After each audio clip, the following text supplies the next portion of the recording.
Good morning friends.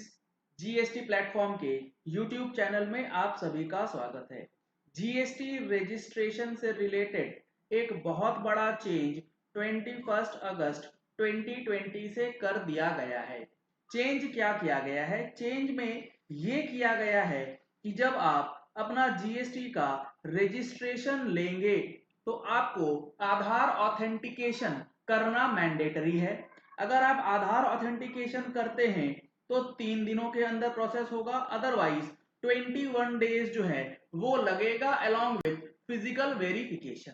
आधार authentication के process पे चलने से पहले आपके लिए एक इंपॉर्टेंट इंफॉर्मेशन ये है कि जीएसटी प्लेटफॉर्म का 2 days interactive online session on annual return and audit. जी हाँ फ्रेंड्स, या तो आप कॉम्पोजिशन टैक्स पेयर हैं या आप रेगुलर टैक्स पेयर हैं, तो दोनों ही कैटेगरीज के लिए जो हमारा एनुअल रिटर्न है GSTR 4, GSTR 9A, 9 and 9C for financial year 18-19 and 19-20, इसके लिए ऑनलाइन ट्रेनिंग सेशन 23 अगस्त यानी कि कल और 30 अगस्त नेक्स्ट संडे को ऑर्गेनाइज किया गया है। अगर आपने अभी तक रजिस्ट्रेशन नहीं कराया है तो इस नंबर पे कॉल करके आप रजिस्ट्रेशन करा सकते हैं।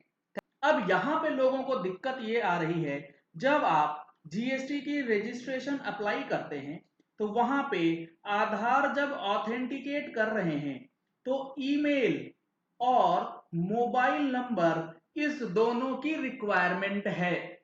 इसमें बहुत ज्यादा कंफ्यूजन लोगों में आ रही है कि किस तरीके से उसे लिंक करना है और क्या ईमेल और मोबाइल नंबर दोनों ही मैंडेटरी है। तो पहली बात, अगर आपको जीएसटी का रजिस्ट्रेशन लेना है तो ईमेल और मोबाइल नंबर दोनों को आधार से लिंक कराना होगा। अगर आप आधार से लिंक नहीं कराएंगे दोनों ही डिटेल्स को, आप ई वेरीफाई या ई ऑथेंटिकेशन नहीं कर पाएंगे। पहला कंफ्यूजन तो ये है। अब दूसरा कंफ्यूजन है कि सर कौन सा वाला ईमेल आईडी, कौन सा वाला मोबाइल नंबर जो है आधार में होना चाहिए। तो आपको यहां पर यह समझना है कि जब आप जीएसटी REG 01 फाइल करते हैं, जो कि अपना रजिस्ट्रेशन का एप्लीकेशन फॉर्म है, इसके अंदर दो पार्ट होते हैं, part A and part B. जब आप पार्ट ए भरते हैं जिसमें आपको टीआरएन जनरेट करना है, और टीआरएन जनरेट करने के लिए अपना पैन नंबर, नाम, email ID and mobile number डालना होता है। ये वाला ईमेल आईडी और मोबाइल नंबर जो है वो आपने बना रखा है जीएसटी के पर्पज से। अब यहां पर आपको समझना ये है, लेट सपोज आप किसी एबीसी एंटरप्राइजेस का नंबर अप्लाई करते हैं और आपने एक ईमेल आईडी बना रखी है abc@gmail.com, और इस एबीसी का प्रोपराइटर है कोई मनीष अग्रवाल। अब यहां पे दो चीजें आपको ध्यान रखनी है कि आधार कार्ड में हो सकता है मनीष अग्रवाल ने अपनी पर्सनल आईडी टैग कर रखी हो और पर्सनल मोबाइल नंबर जो है वो टैग कर रखा होगा। लेकिन जब आप पार्ट ए जनरेट कर रहे हैं, जीएसटी अप्लाई करते हैं, तो आपने abc@gmail.com वाली ईमेल आईडी जो है वो डाली होगी। यानी कि प्रोपराइटर का ईमेल अलग जो कि आधार से लिंक्ड होना चाहिए, और जो फर्म का ईमेल आईडी आपने बनाया है for the purpose of GST registration, दोनों अलग अलग हो सकता है। अब लोगों का सवाल यह है कि आधार कार्ड में कौन सा वाला ईमेल लिंक कराएं। मैं आपको बता दूं, आधार में लिंक आपको जो पर्सनल ईमेल आईडी है वो करा सकते हैं। अगर कोई भी ईमेल आईडी लिंक करी गई है तो आपका एरर जो है वो खत्म हो जाएगा। जरूरी नहीं है कि जो ईमेल आईडी आपने क्रिएट करी है, यानी कि क्रिएशन ऑफ जीएसटी के लिए जो ईमेल आईडी बनाई गई है, वो ईमेल आईडी होना मैंडेटरी बिल्कुल भी नहीं है। कुल मिलाकर के बात यह है कि आधार में आपको मोबाइल नंबर और ईमेल आईडी जो है प्रोपराइटर का, पार्टनर का या फिर ऑथराइज्ड सिग्नेटरी का लिंक करवाना है। फर्म का जो जीएसटी पर्पस के लिए है वो नहीं कराना है। अगर आपका लिंकिंग करा हुआ है ऑलरेडी तो कोई प्रॉब्लम नहीं है, आप अपना ई ऑथेंटिकेशन या ई वेरिफिकेशन जो है आधार वाला कर पाएंगे। पहली बात तो यहां कंप्लीट हो गई।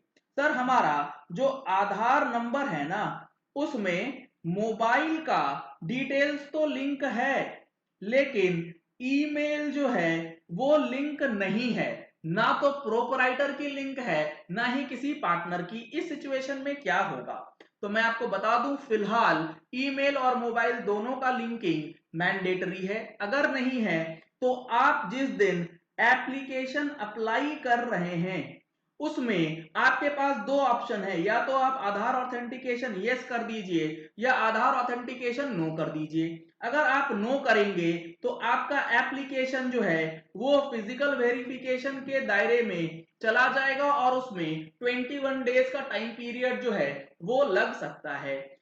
और अगर आपने एप्लीकेशन भरते समय यस तो कर दिया कि आप आधार ऑथेंटिकेट करेंगे, लेकिन अब आपका आधार ही लिंक नहीं है, अब क्या करें? जब आपने यस कर दिया और आधार ऑथेंटिकेशन नहीं हो पा रहा है तो अब आप 15 डेज का वेट करेंगे। 15 डेज के बाद फॉर्म आपका ऑटो सबमिट हो जाएगा।